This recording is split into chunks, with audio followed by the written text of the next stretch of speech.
رب ذوالجلال نے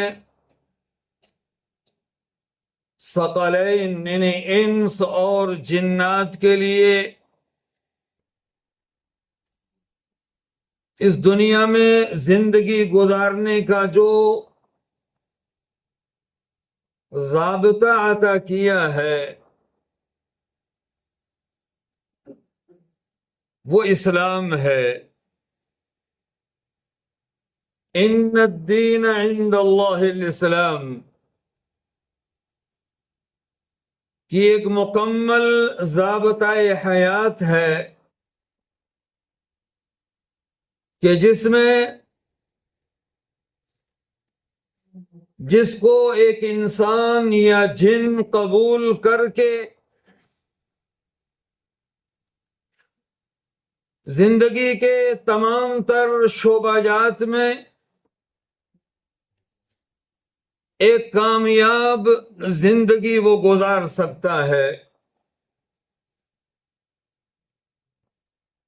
اور جب بھی ان ربانی ہدایات کے خلاف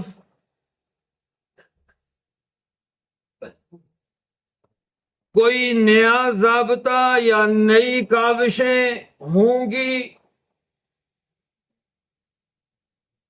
تو وہیں سے انسانی زندگی میں خلل پیدا ہونا شروع ہو جائے گا۔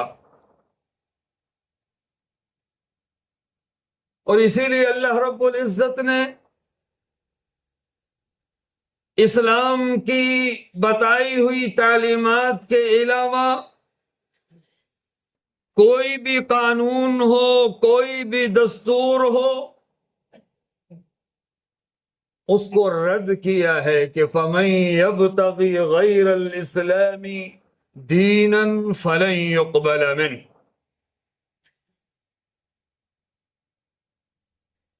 اور یہ دین رحمت ہے، کیونکہ اس دین کو عطا کرنے والی ذات رحمان ہے، رحیم ہے۔ وَرَبُّكَ الْغَفُورُ ذُو الرَّحْمَةِ لَوْ يُؤَاخِذُهُمْ بِمَا كَسَبُوا لَعَجَّلَ لَهُمُ الْعَذَابَ، کہ آپ کا رب وہ بخشنے والی ذات، مغفرت کرنے والی ذات اور رحمت والی ذات ہے۔ اگر وہ تمہارے اعمال پر تمہارا مواخذہ کرنے لگ جائے، لو یؤاخذہم بما کسبوا لعجل لهم العذاب، تو اللہ رب العزت کا عذاب بڑا جلد ان کو گھیر لے۔ لیکن رب ذوالجلال رحمان ہے، رحیم ہے، اور جس عظیم ہستی پر اللہ نے اپنی ہدایات قرآن کریم کی شکل میں اتاری، اس کے بارے میں بھی اللہ نے فرمایا کہ وَمَا أَرْسَلْنَاكَ إِلَّا رَحْمَةً لِلْعَالَمِينَ، کہ ہم نے آپ کو عالمین کے لیے رحمت بنا کر بھیجا ہے۔ تو گویا کہ دین اسلام عطا کرنے والی ذات وہ رحمان ہے، اور جس کے ذریعے یہ دین ہم تک پہنچا وہ رحمت للعالمین ہے، اور اس کی جو ہدایات اور تعلیمات ہیں وہ بھی سراپا رحمت ہے۔ لیکن ان تعلیمات کو قبول کرنے کے تعلق سے، اس دین کو اختیار کرنے کے تعلق سے اللہ رب العزت نے کوئی زور اور زبردستی بھی نہیں رکھی ہے۔ اِنَّا هَدَيْنَاهُ السَّبِيلَ إِمَّا شَاكِرًا وَإِمَّا كَفُورًا، کہ ہم نے تمہیں عقل اور شعور عطا کیا ہے اور تمہارے لیے راستہ متعین کر دیا ہے، آگے اب تم شکر والا راستہ اختیار کرو یا کفر والا، اس میں اللہ نے تمہیں اختیار دیا ہے۔ لا اکراہ فی الدین، کہ دین کے معاملے میں کوئی زبردستی نہیں ہے، کہ کسی کو تلوار کے زور پر، گن پوائنٹ پر اسلام کی تعلیمات قبول کرنے پر آمادہ کیا جائے، اللہ اس کو قبول نہیں فرماتا ہے۔ رب ذوالجلال کی یہ تعلیمات نہیں ہیں، بلکہ اس کے لیے اللہ تعالیٰ نے وہ دن مقرر کیا ہے جس کو دار الجزا کہا جاتا ہے، یوم الدین کہا گیا ہے، مالک یوم الدین، کہ اللہ رب العزت بدلے کے دن کا مالک ہے، کہ جس دن اس انسان کو جو اللہ نے عقل دیا، شعور دیا، اور اس عقل کے مطابق رب نے جو تعلیمات عطا کی تھی کہ وہ قبول کرے اور اچھے انداز سے وہ اپنی زندگی بسر کرے، لِيَبْلُوَكُمْ أَيُّكُمْ أَحْسَنُ عَمَلًا، اگر اس میں کوتاہی ہوئی ہے تو اس کے لیے اللہ نے ایک دن مقرر کر رکھا ہے کہ جہاں رب ذوالجلال اس کا حساب لے گا۔ اس کو انسان تک نہیں چھوڑا، کسی حکومت یا ریاست تک نہیں چھوڑا، بلکہ فرمایا لا اکراہ فی الدین، کہ دین کے معاملے میں زبردستی نہیں ہے۔ تو میرے بھائیوں اور بزرگوں، اللہ کے رسول صلی اللہ علیہ وسلم جو ہمارے لیے اسوہ اور نمونہ ہیں، کیونکہ آئے دن جب کچھ حوادثات پیش آتے ہیں دنیا کے کسی کونے میں، اور یا ہمارے ملک میں بھی، تو اس موقع پر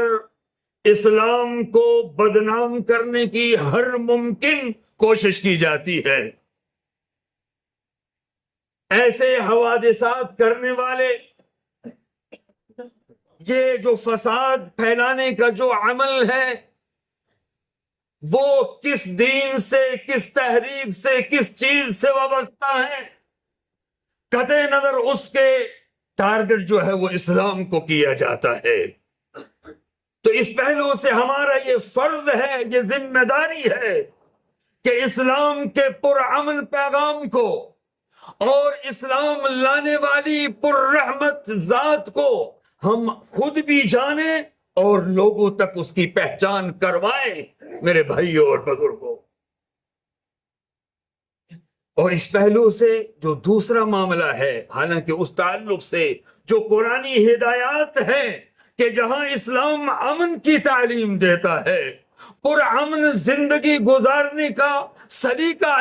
اللہ رب العزت سکھاتا ہے، اسی موقع پر اللہ رب العزت نے فرمایا کہ لا ينهاكم الله عن الذين لم يقاتلوكم في الدين ولم يخرجوكم من دياركم ان تبروهم وتقسطوا إليهم ان الله يحب المقسطين۔ سورہ ممتحنہ 28ویں پارے میں اللہ فرماتا ہے کہ جب ہم نے تمہیں دین عطا کر دیا، دین اسلام، لیکن ماننا یا نہ ماننا اسلام لوگوں کے اختیار پر چھوڑا، تو اس موقع پر ظاہر بات ہے کہ انسانی سوسائٹی میں ایک طبقہ وہ ہوگا جو اسلامی تعلیمات کو قبول کرنے والا ہوگا، اور ایک طبقہ وہ ہوگا جو کوئی اور نسبت رکھتا ہوگا اور وہ اسلام کو بطور دین، بطور مذہب قبول نہیں کر رکھا ہوگا۔ تو اس ایسے ماحول میں، ایسی سوسائٹی کے تعلق سے اسلام ہمیں کیا سکھاتا ہے؟ میرے بھائیوں اور بزرگوں، اس آیت میں اللہ نے فرمایا کہ لا ينهاكم الله عن الذين لم يقاتلوكم في الدين ولم يخرجوكم من دياركم، کہ اللہ رب العزت تمہیں منع نہیں کرتا ان لوگوں کے تعلق سے جو تم سے لڑائی جھگڑا، جنگ و جدال نہیں کر رہے، اور نہ ہی تمہیں اپنے گھروں سے نکال رہے ہیں، کہ ان تبروہم، کہ تم ان کے ساتھ اچھا برتاؤ کرو، ان کے ساتھ حسن سلوک کے ساتھ پیش آؤ، انسانی ناطے سے جو باہمی بھائی چارہ ہونا چاہیے اس کو تم قائم کرو، ان تبروہم وتقسطوا الیہم، اور تم ان کے ساتھ عدل و انصاف کا برتاؤ کرو تاکہ سوسائٹی پرامن رہے، معاشرہ امن و سکون کا گہوارہ ہو، اور ہر شخص جو اس سوسائٹی کا رہنے والا ہے وہ جس دین یا جس مذہب کا بھی اختیار کرنے والا ہو وہ بڑے آزادانہ انداز سے اور بڑی پرامن ماحول میں وہ زندگی بسر کرے۔ ان اللہ یحب المقسطین، اور اللہ رب العزت انصاف کرنے والوں کو، بھائی چارہ قائم کرنے والوں کو اللہ پسند کرتا ہے۔ اور دوسرے طرف وہ لوگ جو دنیا کے اندر فساد پھیلانا چاہتے ہیں، جو سوسائٹی کے امن کو تار تار کرنا چاہتے ہیں، اس پہلو سے اسلام ہمیں کیا تعلیم دیتا ہے؟ رب ذوالجلال نے قرآن کریم میں فرمایا کہ وَمِنْ أَجْلِ ذَلِكَ كَتَبْنَا عَلَى بَنِي إِسْرَائِيلَ أَنَّهُ مَنْ قَتَلَ نَفْسًا بِغَيْرِ نَفْسٍ أَوْ فَسَادٍ فِي الْأَرْضِ فَكَأَنَّمَا قَتَلَ النَّاسَ جَمِيعًا وَمَنْ أَحْيَاهَا فَكَأَنَّمَا أَحْيَا النَّاسَ جَمِيعًا،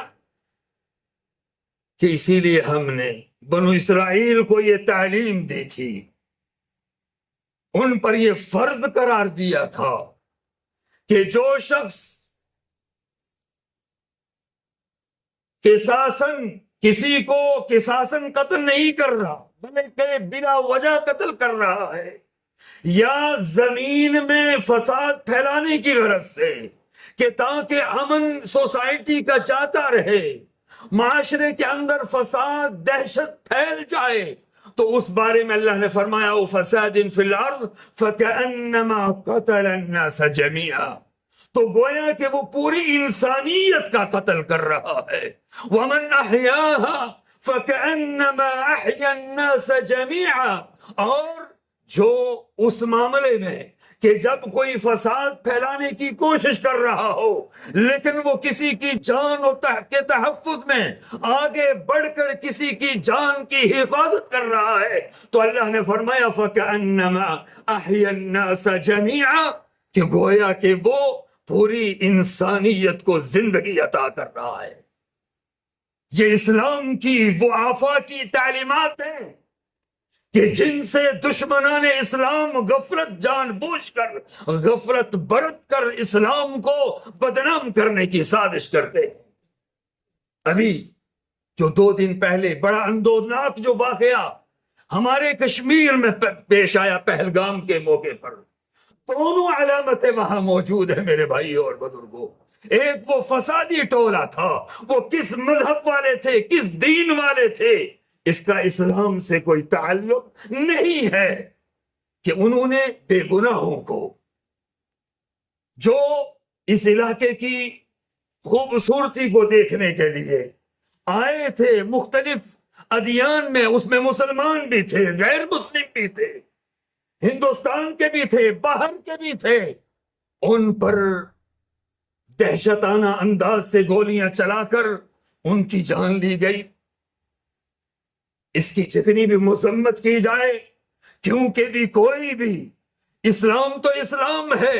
کہ انسانیت کا دعویٰ کرنے والا کوئی بھی شخص ہو وہ اس کو اس ظلم کو، اس فساد کو قبول نہیں کر سکتا ہے۔ لیکن وہیں اگر آپ نے میڈیا پر دیکھا ہوگا اور کچھ ٹی وی چینلز نے جو وہاں لوگ تھے جو متاثرین، اور ان میں سے اللہ نے جن کو زندگی عطا کی وہ واپس پلٹے، ان کے جو انٹرویوز آئے ہیں سامنے، تو وہاں ان لوگوں کے ایسے ہمیں نمونے ملے ہیں کہ جنہوں نے اپنی جان پر کھیل کر باہر سے آئے لوگوں کی حفاظت کے لیے کوششیں کی ہیں۔ اور ایک کی بات میں سن رہا تھا کہ ان کا جو ڈرائیور تھا رات بھر وہ ان کے ساتھ رہا ہے تاکہ وہ دہشت میں مبتلا نہ ہو اور کوئی انہیں تکلیف اور ظلم نہ پہنچا سکے۔ تو میرے بھائیوں اسی لیے اللہ نے فرمایا کہ وَمَنْ أَحْيَاهَا فَكَأَنَّمَا أَحْيَا النَّاسَ جَمِيعًا، کہ جو اسلام سے نسبت رکھنے والا ایک مسلمان ہے، وہ جیسے بھی حالات ہوں، وہ اسلام کی جو پرامن تعلیمات ہے اس کو قبول کرنے، اس کو عملانے کے لیے اپنی آخری حد تک جاتا ہے، چاہے اس کی جان بھی خطرے میں کیوں نہ پڑ جائے۔ وہ لوگ وہاں سے بھاگ بھی سکتے تھے، اپنی گاڑیاں لے کر جا بھی سکتے تھے، لیکن انہوں نے ان لوگوں کو جو سیاح آئے ہوئے تھے باہر سے اکٹھا کیا، اپنی گاڑیوں میں بٹھایا، اپنے آپ کو خطرے میں ڈالا اور ان کو محفوظ جگہوں تک پہنچایا۔ اس پہلو کو بھی اجاگر کرنے کی ضرورت ہے،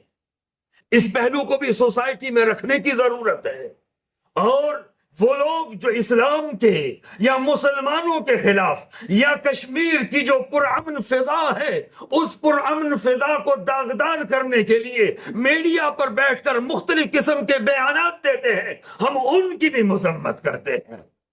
لا یجرمنکم شنآن قوم علی الا تعدلوا، اسلام وہ پرامن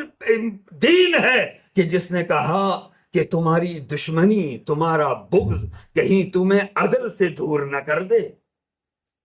کیونکہ عدل ہی سے یہ کائنات قائم ہے، عدل ہی پر یہ انسانیت قائم ہے۔ اور جب ظلم عام ہوگا وہ کسی بھی پہلو سے ہو میرے بھائیوں اور بزرگوں، تو اس کا انجام کسی بھی فرد کے لیے،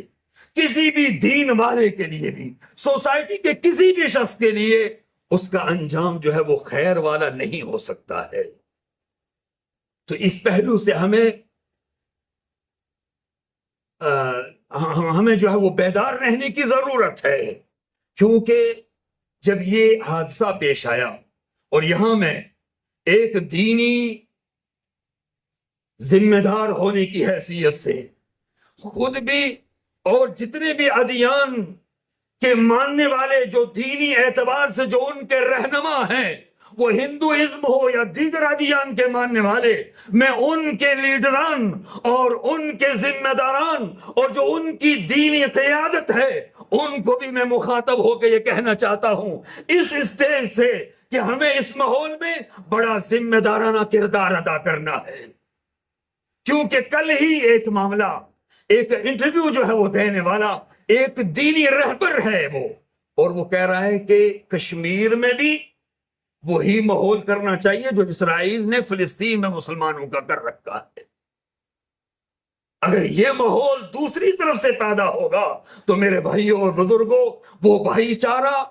وہ گنگا جمنا تہذیب کا جو گہوارہ ہندوستان ہے یہ نہیں رہ پائے گا۔ یہ کسی کی بھی مصلحت میں نہیں ہے کہ ہم امن کو تاتار کریں، بلکہ اس پہلو سے جو ہمارا قانون ہے اس قانون کو صحیح معنوں میں عمل پیرا ہونا چاہیے اور کسی کو بھی قانون اپنے ہاتھ میں نہیں لینا چاہیے۔ جیسا کہ ہندوستان کی بعض ریاستوں میں جو تعلیم حاصل کرنے والے کشمیر کے مسلمان طلبہ یا طالبات ہیں، یا خود ہمارے کشمیر میں بھی بعض ایسی جگہوں پر جہاں گاڑیوں کا نمبر دیکھ کر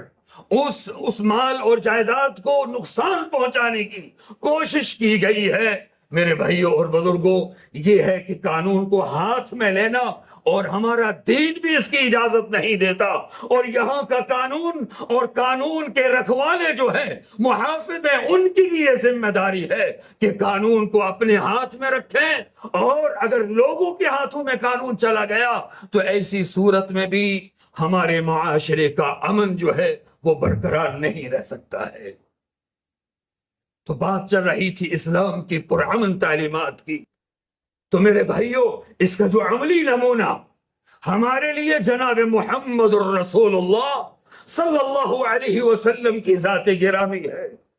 کہ اللہ کے رسول صلی اللہ علیہ وسلم نے جب اس دین، اس پرامن تعلیمات کو لوگوں تک پہنچایا، بڑے ہی پیارے اسلوب میں، بڑی ہی سخت اذیتیں اور تکلیفیں برداشت کر کے، اور لیکن کسی بھی پہلو پر کہیں بھی اسلام کی پرامن تعلیمات میں ایسا کوئی واقعہ عہد نبوی میں نہیں ملتا، بلکہ ایسے نمونے ہمیں ملتے ہیں کہ غیروں نے اللہ کے رسول صلی اللہ علیہ وسلم کے رحمت والا جو ان کا اسلوب تھا، پیار و محبت والا جو درد مندانہ ان کا انداز تھا، اس کو اختیار کر کے اسلام کو قبول کیا ہو۔ چنانچہ حضرت ثمامہ بن اسال رضی اللہ تعالی عنہ ایک قافلہ جو اللہ کے رسول صلی اللہ علیہ وسلم کی طرف سے بھیجا گیا تھا نجد کی طرف، تو وہاں سے ان کو قیدی بنا کر لایا گیا اور مسجد نبوی میں مسجد نبوی کے ستون کے ساتھ انہیں باندھ دیا گیا۔ اللہ کے رسول صلی اللہ علیہ وسلم مسجد نبوی میں نماز کے لیے تشریف لاتے ہیں اور ساتھ ہی اس کی خیر خیریت پوچھتے ہیں کہ کیا حال ہے، تو اس موقع پر ان کا جو جواب تھا کہ ان تقتل ذا دم وَإِن تُنْعِمْ عَلَى شَاكِرٍ، کہ اگر تم قتل کرو گے تو خون والے کو قتل کرو گے، اور اگر تم احسان کرو گے تو ایسے شخص پر احسان کرو گے جو احسان کا بدلہ دینے والا ہے، جو اس کے پہلو سے شاکر ہے۔ اور اگر تمہیں پیسہ چاہیے، اگر تمہیں مال چاہیے تو تم پوچھو، تسأل، تم سوال کرو اور جو تم مانگو گے وہ تمہیں دیا جائے گا۔ اللہ کے رسول صلی اللہ علیہ وسلم ان کا جواب سنتے ہیں اور پلٹ جاتے ہیں۔ دوسرے دن جب واپس آئے، اللہ کے رسول صلی اللہ علیہ وسلم نے دوبارہ انہیں مخاطب کر کے ان کے خیر خیریت لینے چاہی، تو میرے بھائیوں اور بزرگوں ان کے وہی کلمات تھے۔ جب تیسرے دن اللہ کے رسول صلی اللہ علیہ وسلم آئے اور اللہ کے رسول صلی اللہ علیہ وسلم نے ان سے پوچھا، تو اس موقع پر بھی انہوں نے یہی کہا کہ ان تقتل ذا دم وان تنعم علی منعم، تو اس علی شاکر،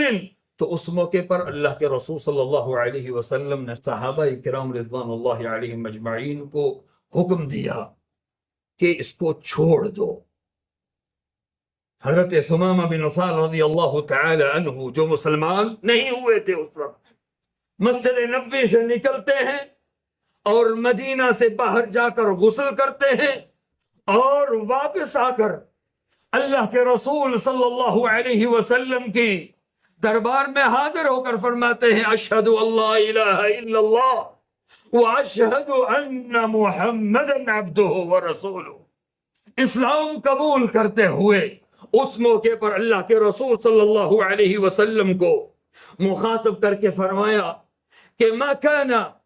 على الارض وجه ابغض الي من وجهك یا رسول اللہ، یا محمد۔ اللہ کے رسول صلی اللہ علیہ وسلم کو فرمایا کہ اس زمین پر سب سے مبغوض ترین چہرہ اگر میرے نزدیک کوئی تھا تو وہ اللہ کے رسول آپ کا تھا۔ ما كان على الارض وجه ابغض الي من وجهك، اور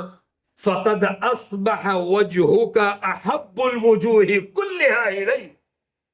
اور اب آپ کا چہرہ دنیا کے تمام چہروں سے محبوب ترین چہرہ اگر کوئی ہے تو وہ آپ کا چہرہ ہے۔ اور اسی طریقے سے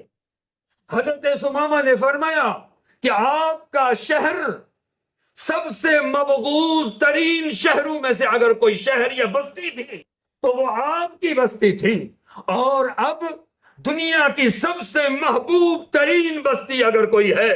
تو وہ مدینہ النبوی صلی اللہ علیہ وسلم ہے۔ سب سے مبغوض ترین اگر کوئی دین تھا میرے نزدیک تو وہ اسلام تھا، اور آج سب سے محبوب ترین اگر کوئی دین ہے تو وہ دین اسلام ہے۔ اور یہ کلمات کہہ کر اس کے بعد فرمایا کہ میں اللہ علیہ وسلم نے فرمایا بشر، کہ تم جاؤ جا کے عمرہ کرو۔ اور عمرہ کرنے کے لیے جب مکہ مکرمہ پہنچتے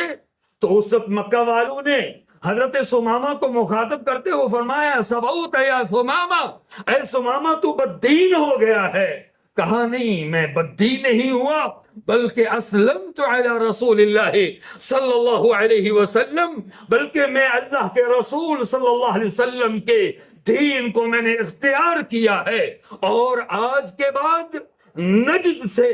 جو غلہ جو اناج مکہ میں آیا کرتا تھا وہ تب تک اس کے آنے کی اجازت نہیں ہوگی جب تک کہ رسول اکرم صلی اللہ علیہ وسلم کا اس پر مہر اللہ کے رسول کی نہ ہو اور نبی کریم صلی اللہ علیہ وسلم کی اجازت نہ ہو۔ یہ ہے نبی کائنات علیہ الصلوۃ والسلام، یہ ہے نبی الرحمہ۔ اور جب مکہ میں داخل ہوئے اللہ کے رسول صلی اللہ علیہ وسلم اور ان کے صحابہ کے ساتھ مکہ والوں نے کیا کچھ نہیں کیا تھا۔ اللہ کے رسول مکہ چھوڑنے پر مجبور ہوئے تھے، ظلم کی انتہائیں ہوئی تھیں، لیکن جب غالب ہو کر طاقت میں آ کر